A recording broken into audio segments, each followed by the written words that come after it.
Қайырлы күн менің көрермендерім. Біз бүгін осындай сазан балығы мен лаха балығын мариновать етіп, майға қуырып аламыз. Сіздер де менімен жасап көріңіздер. Мен балықтарымды жуып тазалап алдым. Енді осыларды бірінші мариновать етіп қоямыз. Ал кеттік, бастайық. Бізге бірінші мен сарымсақтың бір басын алдым. Және де бір пияз, және бір қызанақ керек. Осыларды майдалап турап аламын.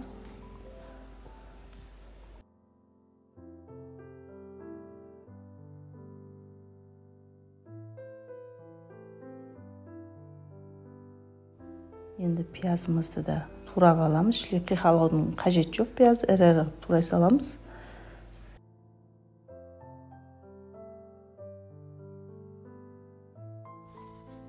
Енді қызанағымызды да турап аламыз.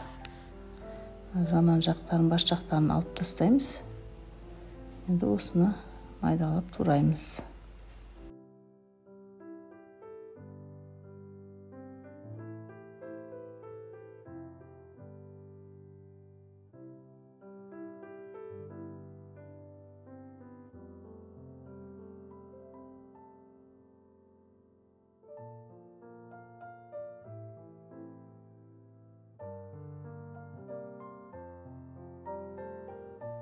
Үш сатымызды турап болдық. Енді тұзымызды қосамыз және лимон қышқылын қосып жібереміз. Болмаса лимонның соғын қысығы жіберсеңіздер болады. Және паприка қосып жібердім. Приправасы болса да, балықарына приправа қоссаңыздар да болады. Енді осыларды әбден жақсылап тұрып, су шыққанша өстіп араластыра береміз. Енді осы араластырған қоспамызды әр балықтың орталарына осылай салып шығамызды бір жарты сағатқа қойып қоямыз.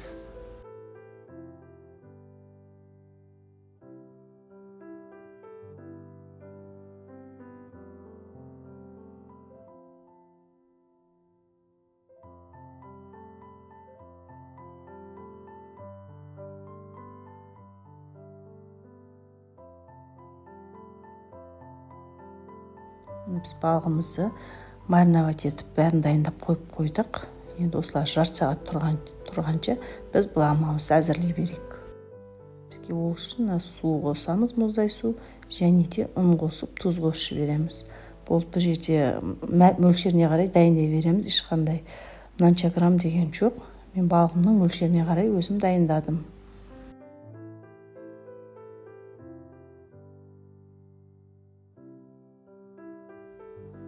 Біздің бұламығымыз дайын болды. Мен осындай болу керек, қатты қой болмау керек, сұйық болмау керек, орташа болу керек. Енді осы балығымызды алып, бұламығымыздың ішіне саламыз. Осы әр тесік-тесігін бәріне бұламығымыз тию керек. Ішіндегі мариноватқа еткен заттарымыздың бәрін алып тастаймыз. Бұламықтың ішінде тұра берсе де болады. Жаңағы бұлардың дәмі балыққа сіңіп, бір әдемі дәм иіс болып тұр да, балықтарда дәм болып тұр. Осы балығымыздың бәрін үстіп, бұламығымызды жағып, үстіп дайындап аламыз.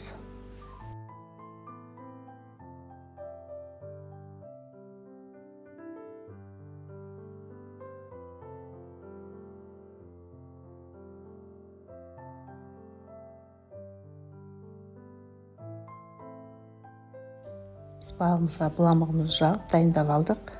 Енді қызып тұрған майға балығымызды салып аламыз. Мен майымды қыздырып қойдым. Енді осыған қатты майға балығымызды салып қуырып аламыз.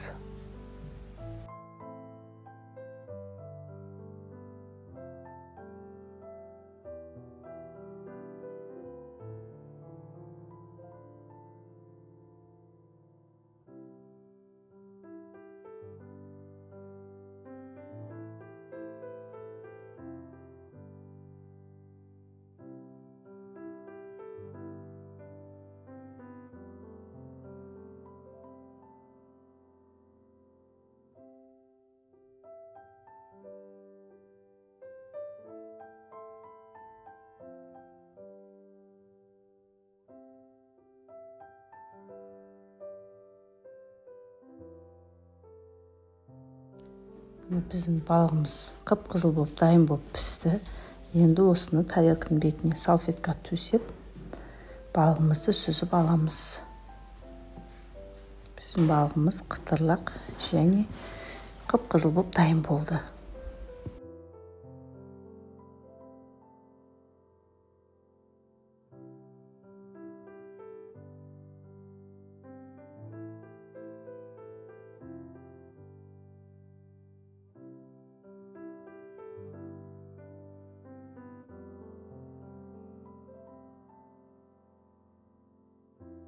Екінші балығымыз дайын болып піскенше, пиязымызды, көкшөбімізді турап дайындап алайық. Мен жаңа сүзіп алған балықтың үстінен осы туралған көкшөп пиязымызды сеуіп тастаймыз. Сол кезде бұның иісі, дәмі балыққа сіңіп, бір аромат дәм беріп тұрады.